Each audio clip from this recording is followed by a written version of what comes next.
Hello friends, very good morning to all and welcome to the class. In this video lecture, we will learn our lesson number 3, Glimpses of the Past from the book Honeydew. So before we start the lesson, there's a small description related to this story. Here are some pictorial glimpses of the history of our country from 1757 to 1857. These pictures and speech bubbles will help clarify your understanding of the condition that led to the event known as the First War of Independence in 1857. तो इस lesson में ये एक pictorial glimpses है through the pictures और speech bubble के through आपको ये पूरी स्टोरी यहाँ पर दिखाई गई है कि कैसे हमारा जो फर्स्ट वॉर है इंडिपेंडेंस के लिए वो शुरू हुआ था, उसके पहले की हिस्ट्री क्या है, कैसे जो अंग्रेज़ है वो इंडिया में आए, उन्होंने क्या क्या चीज़ें हमारे साथ की। इन सारी चीज़ों को नोटिस करने के बाद आपको समझ में आ जाएगा कि ये फर्स्ट वॉर जो है इंडिपेंडेंस का हमारा जो 1815 से शुरू हुआ था वो उसके पीछे का रीज़न क्या है। तो यहाँ पर 9 अलग अलग पॉइंट्स दिए गए हैं जिसके थ्रू आपको ये पूरी हिस्ट्री ग्लिम्पसेस के थ्रू दिखाई गई है। तो हमारा फर्स्ट पॉइंट है that is the martyr at a function of in Delhi. Oh my countrymen, let your eyes fill with tears as you recall the sacrifice of India's martyrs. यहाँ पर लता मंगेशकर की जी का जो पिक्चर आप देख सकते हो, जवाहरलाल नेहरू और सब बैठे हैं। दिल्ली का ये फंक्शन है। तो लता मंगेशकर जी ने जो गाना गाया था उस फंक्शन में, ऐ मेरे वतन के लोगों ज़रा आँख में भर लो पानी, इसी गाने को यहाँ पर उन्होंने डिस्क्राइब किया गया है। यहाँ पर उन्होंने कंट्रीमैन को, लोगों को, देशवासियों को अपनी आंखों में पानी किसके लिए भरना है, तो हमारे जो सोल्जर्स हैं जिन्होंने अपनी देश के लिए अपनी जान गंवाई है, अपनी ज़िंदगी को जिन्होंने निछावर कर दिया है, उनके लिए आपकी आंखों में पानी होने चाहिए। So that is our first point. Second point है हमारा द कंपनीज कॉन्सिक्वेंस 1757 to 1849। तो यहाँ पर सबसे पहला जो पिक्चर है, with its superior weapons the British East India Company was extending its power in 18th century India. कैसे हमारे इंडिया में वो लोग आए through their powerful weapon, business के इरादे से वो हमारे इंडिया में कैसे उन्होंने वो घुस गए यहाँ पर, और फिर धीरे धीरे कैसे उन्होंने अपना साम्राज्य है वो पूरे इंडिया में फैला दिया। तो इस पहले पिक्चर में आप देख सकते हो ये जो येलो कलर का पार्ट है, it is a Indian princess, जो हमारे राजाओं का राज है इंडिया में। जिस विभाग में इंडिया के जितने भी पार्ट्स में इंडिया के जो राजा है उनका शासन था, तो ये येलो पार्ट वो दिखाता है। और जो पिंक कलर का है दैट इज़ ब्रिटिश टेरेटरी, वहाँ पर ब्रिटिश का राज था। तो कैसे धीरे धीरे करके ब्रिटिशर्स ने अपने पाँव इंडिया में फैलाए। सो in the next part of this lesson you can see the map again and compare both of the map, और आपको उसको देखकर ही पता चल जाएगा कि कैसे धीरे धीरे करके वो पूरे इंडिया पर अपना राज करने लगे। Indian princes were short sided that upstart राजाबा call the English merchant they will help me to defeat him. India के जो हमारे प्रिंसेस थे, जो राजा थे, वो बहुत ही शॉर्ट साइटेड थे, वो दूरदृष्टि वाले नहीं थे, वो आगे की नहीं सोच सकते थे। तो शॉर्ट साइटेड थे, इसका मतलब था कि कुछ लोग ऐसे थे जो राजा को अपनी बातों में फंसा लेते थे, उनको कोई भी लालच दे देते थे, जैसे कि हम भाई आपको दूसरे राजा के राजा है तो वहाँ से आपको हम जितवा सकते हैं, हम आपकी हेल्प करेंगे, ऐसे करके उनसे अपना फ़ायदा वो निकलवा लेते। तो राजा जो थे वो इन चीज़ों को समझ नहीं पाते थे। The people had no peace due to such constant fights.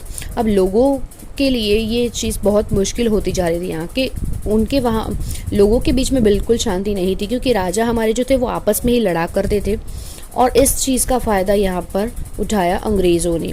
तो इन सारी चीज़ों के बीच में हमारी जो प्रजा है वो पिसती जा रही थी। The rivalries helped the East India Company and it could easily subdue Indian princes one by one. अब जो rivalries होते जो राजा थे उसका जो कोई और rivalry है जो उसके राज्य को पाना चाहता है, उस राजा को हराना चाहता है, तो वो क्या करता था, जो ब्रिटिश थे उनकी हेल्प करता था थोड़ी थोड़ी, और ब्रिटिश जो थे वो क्या करते थे, वो उनको दूसरे राजा को बोलते कि हम तुम्हारी हेल्प करेंगे, इस राजा को हम हराने में आपकी हेल्प करेंगे, ऐसा करके वो अपना भी काम हम लोगों से निकलवा लेते थे। Far seeing ruler like the brave Tipu Mysore for the British till they die fighting. तो जो ब्रेव हमारे थे टीपू सुल्तान, जो मैसूर के हमारे राजा रह चुके, तो वो बहुत ही बहादुर थे। वो अपनी एंड तक, मतलब अपनी डेथ तक वो डटे रहे थे ब्रिटिशर्स के सामने अपनी लड़ाई के लिए। Thank God there is peace in the country now, no more wars, no more looting by thugs, it is God who sent the British.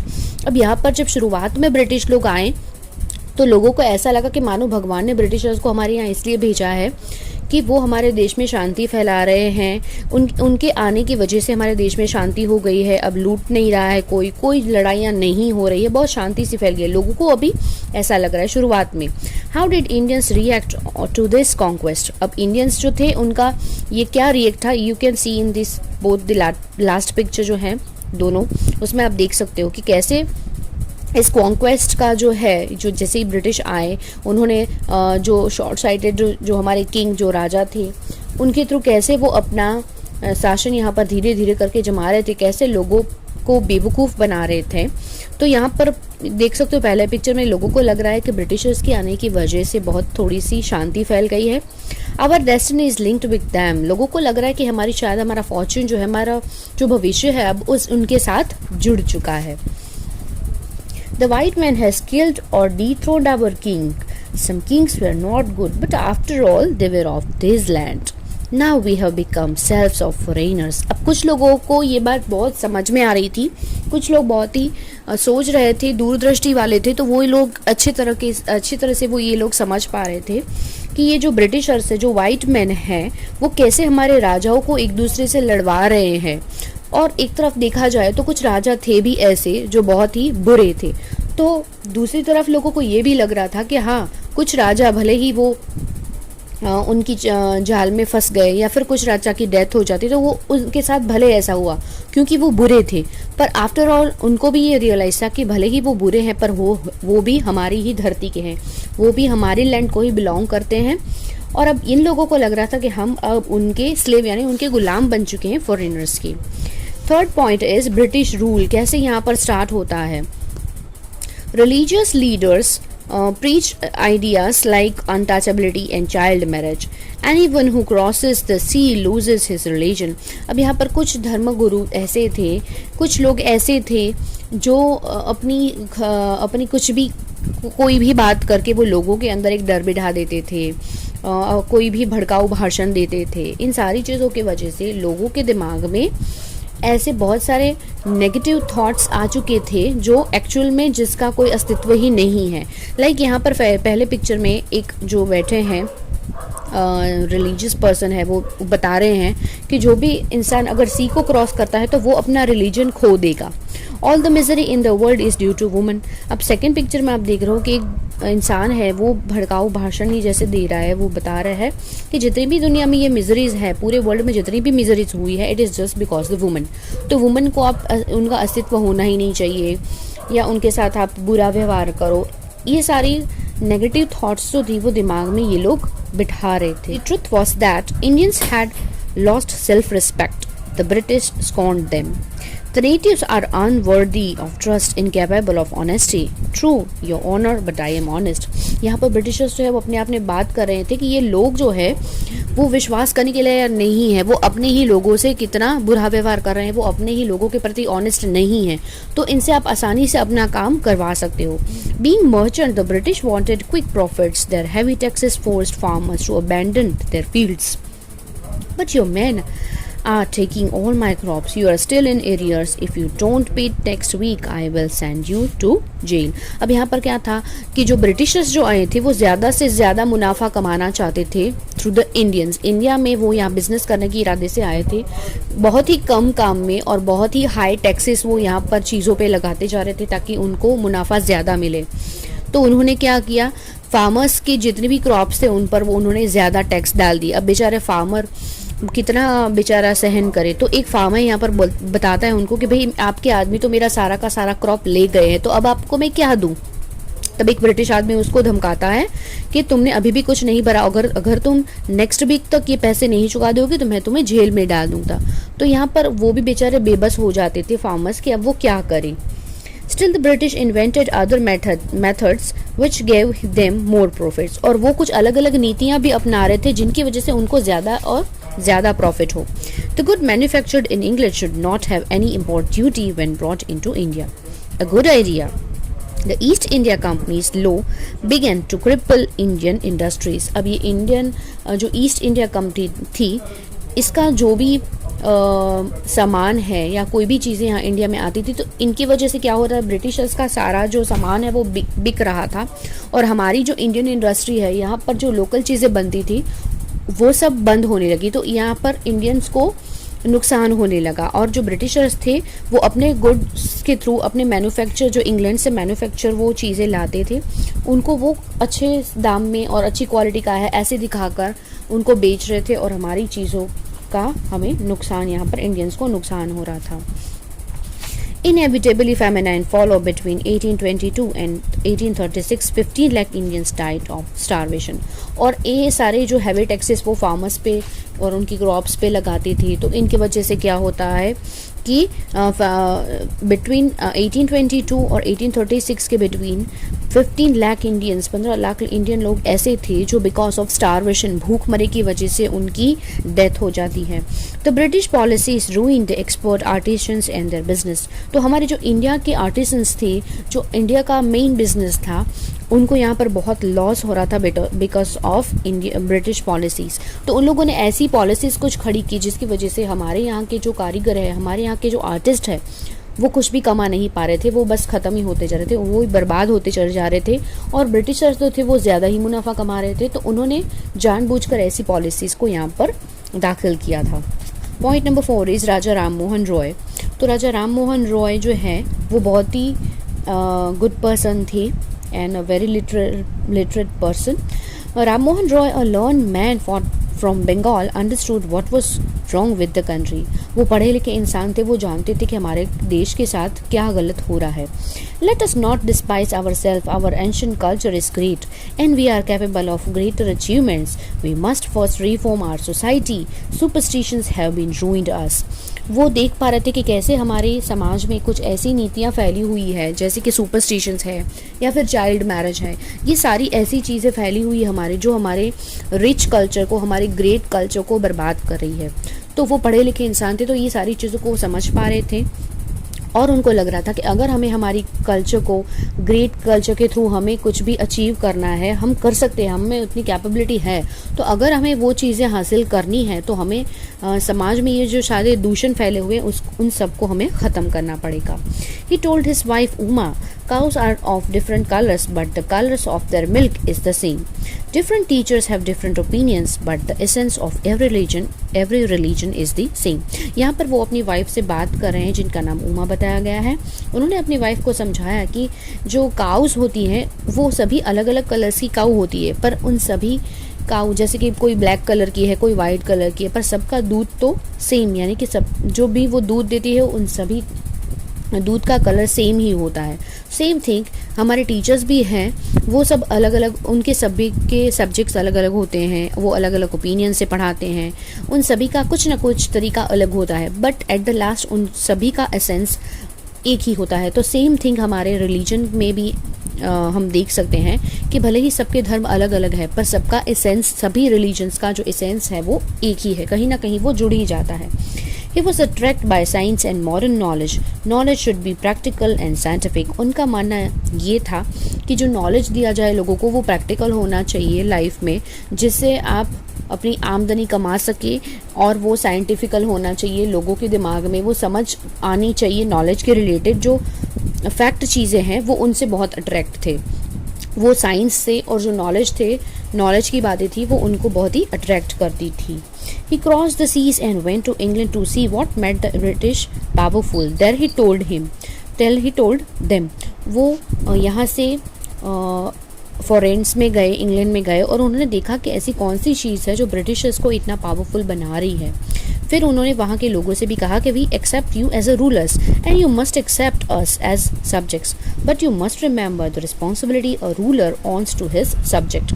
उन्होंने उनसे कहा कि हम आपको एज अ रूलर एक्सेप्ट करते हैं, बट एज अ सब्जेक्ट आपकी भी कुछ रिस्पॉन्सिबिलिटी है। इसका मतलब ये नहीं कि आप रूलर हो तो सब्जेक्ट्स अपने जो आपके जो सब्जेक्ट्स हैं यानी कि जो लोग हैं उनके प्रति आप कुछ भी कैसे भी बिहेव करो, तो आपकी भी जो असली रिस्पॉन्सिबिलिटी है एज अ रूलर आपको वही अदा करनी चाहिए। He started newspaper, but the suspicious British stopped them in 1823. उन्होंने लोगों को नॉलेज दिलवाने के लिए, लोगों तक अपना नॉलेज जो है वो पहुंचाने के लिए, समाज में से ऐसे जो रिवाज थे, जो कुरीतियाँ थी, उन सबको दूर करने के लिए भी उन्होंने न्यूज़पेपर्स को पब्लिश किया। बट ब्रिटिशर्स ये समझ रहे थे कि अगर इन्होंने न्यूज़पेपर चालू किया और इसकी वजह से लोगों में अगर नॉलेज फैलता रहा तो ये हमारे लिए बहुत ही खतरनाक हो सकता है, डेंजर हो सकता है। तो उन लोगों ने 1823 में उनका जो न्यूज़पेपर है वो बंद करवा दिया। Point number 5 is operation. Operation क्या होता है? दैट इज किसी तरह का दबाव। तो ब्रिटिशर्स तो थे वो हमारे इंडियन लोग पर किस तरह का दबाव कर रहे थे, यहाँ पर वो दिखाया गया है। But the British continued to oppress Indian. In 1818, they had passed Regulation 3.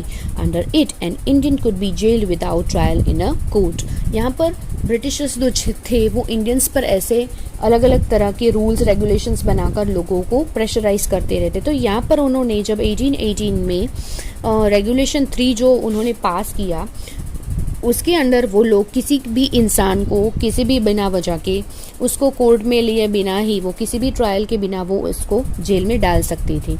All the time British officers in India Drew big salaries and also made Fortune in private business. तो यहाँ पर इंडिया में क्या हो रहा था कि जो ब्रिटिश थे ऑफिसर्स वो हमारे यहाँ से बड़ी बड़ी सैलरी ले रहे थे, तो और दूसरी तरफ वो अपने बिजनेस के थ्रू भी अच्छा खासा मुनाफा कमा लेते थे। तो दोनों तरफ से उनका तो फ़ायदा ही फ़ायदा था।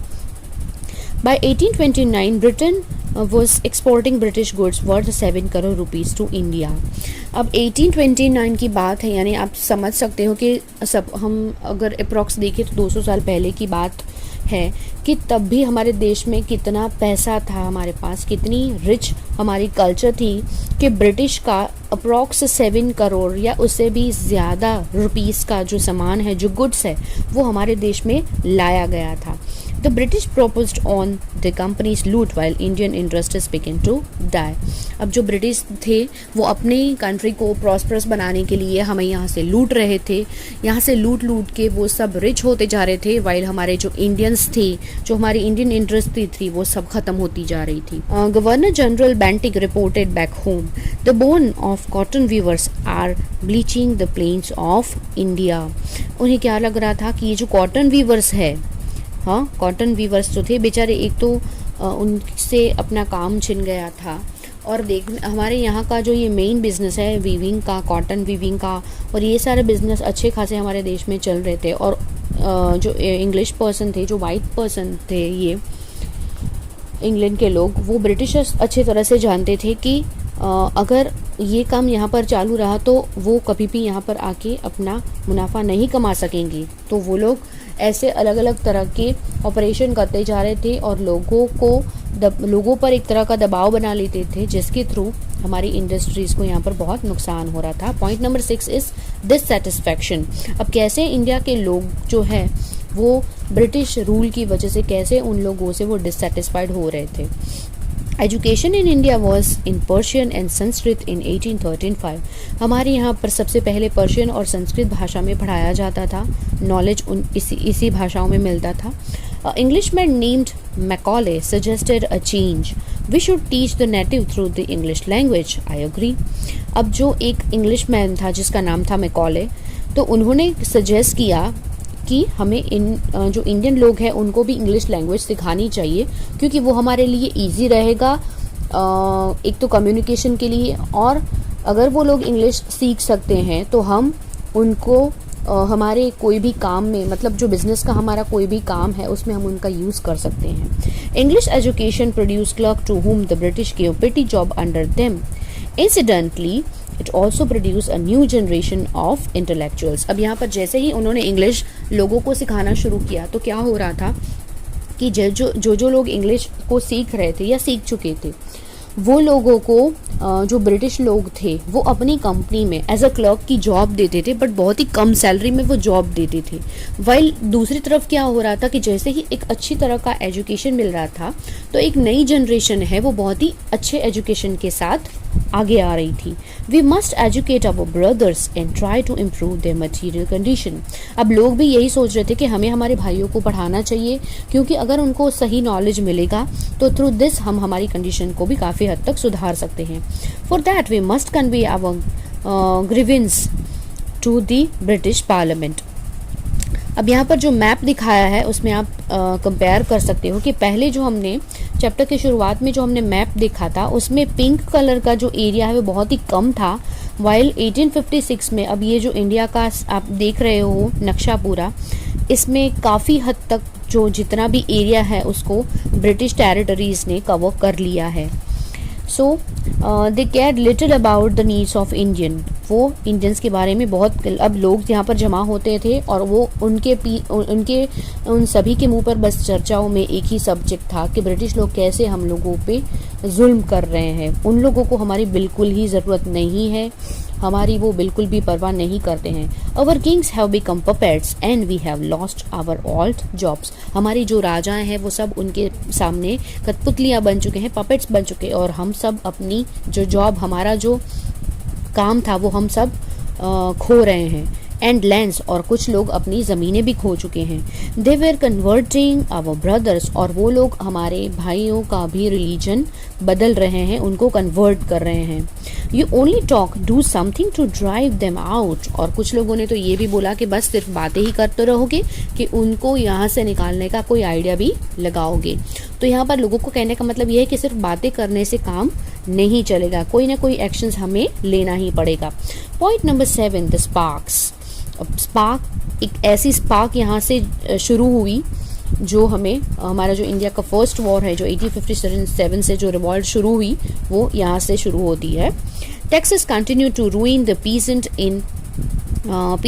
इन Bengal. The Santhals who had lost their lands under new land rules become desperate. In 1855 they rose in rebellion and massacred Europeans and their supported alike. यहाँ पर बंगाल में कुछ एक समुदाय था संथल्स करके, उन लोगों के ऊपर ब्रिटिशर्स ने जो लैंड के रिलेटेड जो नए नए रूल्स निकाले, इनकी वजह से उन सभी लोगों ने अपनी ज़मीनें गंवा दी, और इसी वजह से वो बहुत ही डेस्परेट हो गए। और इस गुस्से में आकर उन्होंने जो ब्रिटिश के कुछ यूरोपियंस जो लोग थे और उनको जो सपोर्ट करने वाले कुछ लोग थे, उन सबको मिलके उन्होंने जला दिया। तो यहाँ पर आप देख सकते हो कि कितना वो लोग, कितनी एंगर उनके अंदर ब्रिटिशर्स के प्रति, उन लोगों के अंदर कितना गुस्सा है कि कितना वो लोग उनके अगेंस्ट में कोई ऐसा एक्शंस भी ले सकते हैं। Discontents was brewing in the East India Company's army to.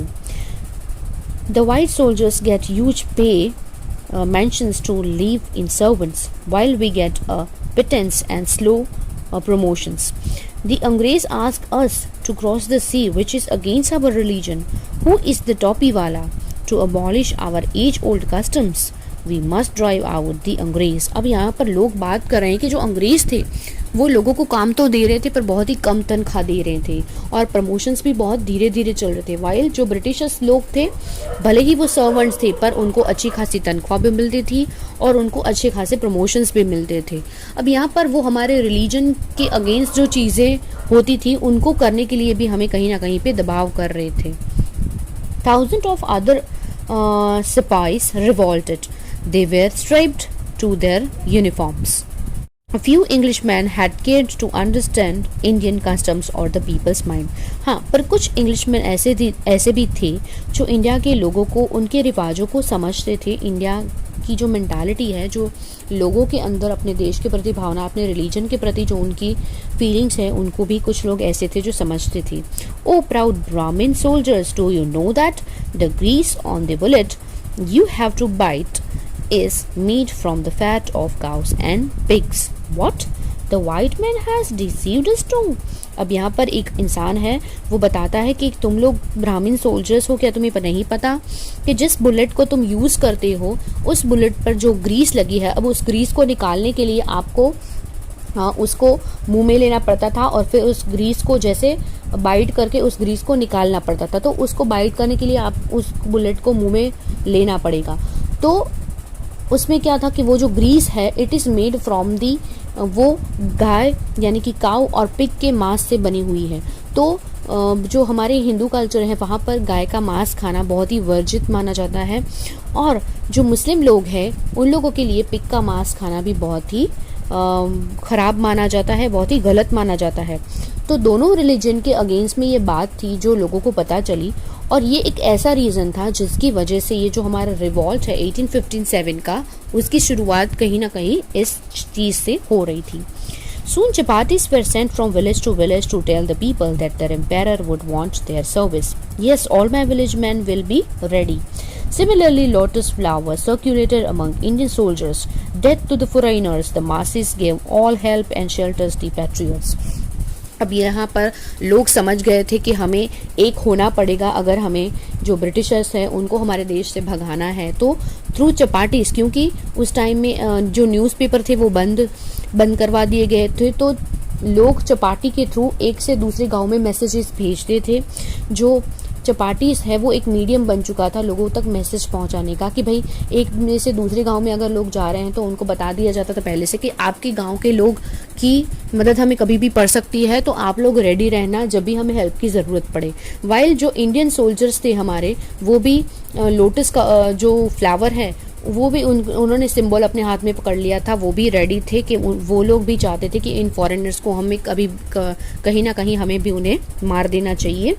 और लोग भी आज जो इतने वो नाराज़ हो चुके थे, इतने वो दुखी हो चुके थे, उनके दिल में भी ब्रिटिशर्स के प्रति अब कोई भी फीलिंग्स नहीं है। तो वो भी यही चाहते थे कि अगर कोई भी ऐसा पैट्रियट पर्सन है तो हम उसे सहारा देंगे, हम उनकी हेल्प करने के लिए रेडी है। Point number 8 is revolt. 1857 से हमारी फर्स्ट वॉर जो इंडिपेंडेंस के लिए वो यहाँ से शुरू होती है। Then there was a revolt outbreak at Meerut. यहाँ से आउटब्रेक होती है, शुरू होती है। The sipahi march to Delhi, long live our emperor Bahadur Shah. तो वो सब सिपाही थे जो बहादुर शाह का जो दिल्ली में राज था वहाँ तक वो पहुँच गए। The rebellion spread wider. अब ये रिबेलियन है वो बहुत ही स्प्रेड होने लगी, वाइडर यानी कि वो बहुत ही दूर दूर तक ये फैलने लगी, क्योंकि लोग सब वैसे भी पहले से ही वो रेडी ही थे। Many landlords had lost their lands because of the British policies and they were sore. The white man's rule must end. Yes, we will help you. कुछ यहाँ पर लैंडलॉर्ड ऐसे थे जो लोग ब्रिटिश रूल्स जो थे उनकी वजह से अपनी ज़मीनें खवा चुके थे, तो आज वो लोग भी रेडी हो गए हैं ब्रिटिश के अगेंस्ट में लोगों की हेल्प करने के लिए। Point number 9 is the fight for freedoms. तो फ्रीडम के लिए जो फाइट है, लोग कितने अब जगह अलग अलग जगह से सभी लोग जो थे वो इस बात के लिए एकजुट होने के लिए अब यहाँ पर रेडी हो रहे हैं। Many former rulers like Begum Hazrat Mahal of Lucknow were bitter. The white man has taken away my kingdom. वो भी यहाँ पर बहुत गुस्से में हो गई। बेगम हजरत महल जो लखनऊ को बिलोंग करती है, उनकी ज़मीन, उनका राज्य भी ब्रिटिश लोगों ने उनसे छीन लिया था, तो वो भी अभी बहुत गुस्से में आ गई थी। और वो भी they join the upsurge against the foreigners, और वो भी फॉरेनर्स के अगेंस्ट जो लड़ाई थी उसमें वो भी ज्वाइन करने लगी। पॉपुलर लीडर्स लाइक मौलवी Ahmadullah of Faizabad told the people, rice brothers rice, the अंग्रेज इज रूइनिंग आवर लैंड। अब ये जो फैजाबाद के मौलवी थे अहमदुल्ला, वो भी लोगों को जगा रहे थे कि भाइयों अब जाग जाओ, क्योंकि ये अंग्रेज़ जो है वो हमें यहाँ पर ख़त्म करने के लिए आए हैं, उन्होंने हमारी ज़मीन को ख़त्म कर दिया है। तो अब ये लोगों को जगाने का काम कर रहे थे, उनमें एक जोश भरने का काम कर रहे थे। अजीमुल्ला खान टोल्ड तात्या टोपी, we should have Peshwa Nana Saheb as our leader in this war of independence. अब जो अजीमुल्ला खान है उन्होंने तात्या टोपी को बोला कि पेशवा नाना है जो हमें इसमें हमारे साथ चाहिए, हमारी जो इंडिपेंडेंस के लिए जो फॉरेनर्स के अगेंस्ट जो लड़ाई है उसमें हमें उनको साथ रखना है। 80-year-old Kunwar Singh of Bihar received a bullet in his wrist. Mother Ganga, this is my last offering to you. अब जो 80 साल के कुंवर सी थे, उनको अपने हाथ में उनके एक हाथ में उनको बुलेट लगी। तो तब के टाइम में बुलेट लगना बहुत ही बुरा था, क्योंकि तुरंत से उसका जो पॉइजन है वो आपकी बॉडी में फैल जाता है और आपकी डेथ भी हो सकती है। तो उन्होंने क्या किया कि अपना हाथ ही उन्होंने काट के गंगा माता को समर्पित कर दिया और उन्होंने बोला कि ये मेरा लास्ट आपको ऑफरिंग है, ये मेरा लास्ट गिफ्ट है आपको मेरी तरफ से। The patriots pounced upon the British and fought pitch battles all over the north India. अब नॉर्थ इंडिया से भी लोग, जितने भी पैट्रियट्स थे जो अपने देश के प्रति जान देने के लिए भी राजी थे, वो भी आप यहाँ पर रेडी हो चुके थे। तो through this picture story I think आप समझ सकते हो कि कैसे हमें आज़ादी मिली, उसके पीछे का जो वॉर हुए, इतनी सारी लड़ाइयाँ हुई, इतने सारे पैट्रियट्स जो थे, जितने भी मार्टियर्स थे जिन्होंने अपनी जान तक गंवा दी, उन्होंने अपनी जान तक की परवाह नहीं की। तो इस आज़ादी के हम हकदार कितने हैं, हमसे ज़्यादा भी वो उनके हकदार हैं जो आज हमारे बीच में नहीं है। पर फिर भी हम ये थ्रू दिस पिक्चर स्टोरी हमें हमारी हिस्ट्री के बारे में बहुत ही अच्छा नॉलेज यहाँ से मिला। I hope you understand. Thank you.